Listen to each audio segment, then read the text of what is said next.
Selamat Hari Raya kepada semua yang menyambut Hari Raya. I'm back after a few days of being in Bangkok. Saya telah dijemput ke Bangkok, Thailand oleh BitGet. BitGet invite saya ke Bangkok, Thailand untuk VIP dinner dan juga VIP event di sana. So, today we're gonna do a quick recap. Minggu lepas, there were two big trades that I gave out. Right, the first one was of course a long on Bitcoin. Saya miss entry by about 100 USD, and it turned out to be a very big trade. Right, dia telah pump up. I'm going to show you exactly on the chart later.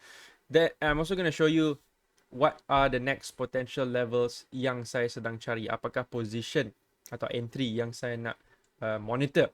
So, selain tu, we also shorted rats. We also shorted loose. We also took a short scalp on Bitcoin. Took some quick profits, but then the market pumped up and hit break even. But we entered another short, dan inilah trade yang sangat besar. We ended up riding this short down, dan saya masih lagi hold short sampai sekarang. So if we take a look, our long position was from here exactly to the accurate, very accurate sharp entry. Pop, rode it all the way up to the opposite side of the range. Lepas tu kita ambil short pula dari sini. So we had both ways, boom. We traded the whole range up and down. So very good trading from the academy. Kalau you guys tengok YouTube video pun, I think you guys would have been able to enter the trades. So let's take a look. What is our plan going into this week? So kita dah consolidate since over the weekend in a very tight range. So most likely there will not be any CME gaps. Right? Usually CME gap berlaku bila ada big move over the weekend. But this weekend has been very chill, very tight within this range. So apa saya sedang tengok sekarang? Well, we have been monitoring this range for a very long time. Right? For a very long time. So what I'm looking for right now is I'm looking for a sweep of this liquidity right here. So we have all these equal lows here. Kalau kita tengok liquidation heat map, right? These equal lows, kita ada lebih kurang 144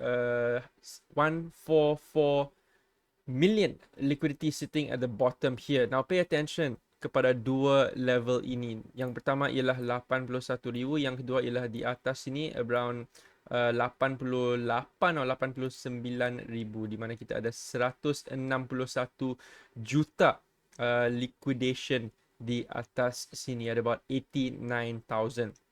So ingat dua number ini, sebab dua number ni is very important. Kita akan cari sebuah long position dari sini from the bottom of the range, right? And if we can trade it up to about 89, that gives us a very good RR of at least 2 nisbah 1. Okay, now the week has yet to open, right? I would want to see it push down, price push down, take out this liquidity, and of course I'm looking for some type of confirmation di bawah sini, some divergence, candlestick pattern, right? TR engulfing, something like that, and then we can take a long position, right? So this is the level yang saya nak cari sebuah long. I'm still holding my short, right? So I'll continue to hold it sebab I think the bias is to the downside. Now, there's something very important yang saya nak tunjuk kepada you guys ya. Before you enter long ini, pay attention to what the stock market has been doing. Look at the stock market. We have dumped massively, dah dump sangat teruk. Okay, so this is something that I want to share with you guys from Twitter. Gold telah dump, DYX telah dump, S&P telah crash, but Bitcoin has been steady. Okay, Bitcoin has been steady. So what could this possibly mean? Is this a bullish indication yang Bitcoin sedang menjadi lebih kuat berbanding aset lain? Is Bitcoin actually a real store of value, right? Atau adakah Bitcoin sebuah lagging asset, right? Maksudnya dia lambat. That means aset lain gerak dulu, Bitcoin dia slow sikit.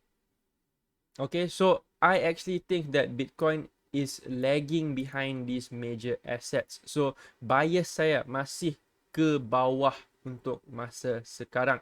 Okay, that's why before we enter long, right, before you enter long, make sure there is some type of confirmation. Sebab kalau kita dapat Bitcoin tiba-tiba ikut pergerakan S&P, pergerakan gold, and dia dump, we might see a dump out of this range. And of course, if we break out of this range, then we might likely continue bearish. Okay, that's why it's very important. Kalau kita nak ambil sebuah long dari sini, make sure you have some type of confirmation. Okay, so this is my bias for now. Saya masih hold short. Tapi kalau dapat sebuah confirmation di sini, then I will likely take some profits from my short, enter a long position, and if we get a push up, saya akan target liquidity level kita tadi around 89,000. Okay, and then we'll see possibly where we could take another short position from. Okay, sama ada kita break out, collect this liquidity, and sambung bullish, right?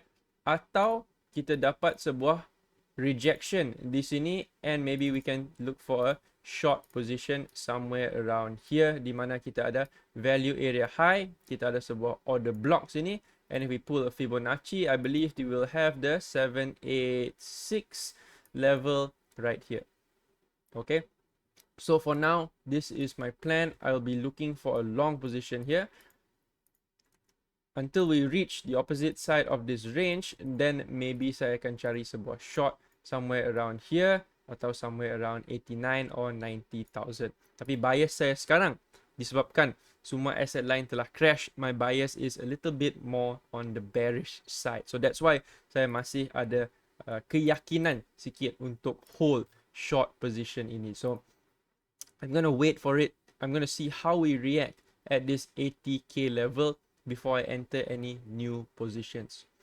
Okay, so itu saja untuk video kali ini. Just a quick update for you guys. Kalau you guys nak tengok exactly macam mana saya trade, di mana saya TP, di mana saya stop loss, bila saya entry, bila saya break even, everything I share transparently live in the Alpha channel in our Kyzen Crypto Academy. Kalau you guys nak join, saya akan letak link di bawah.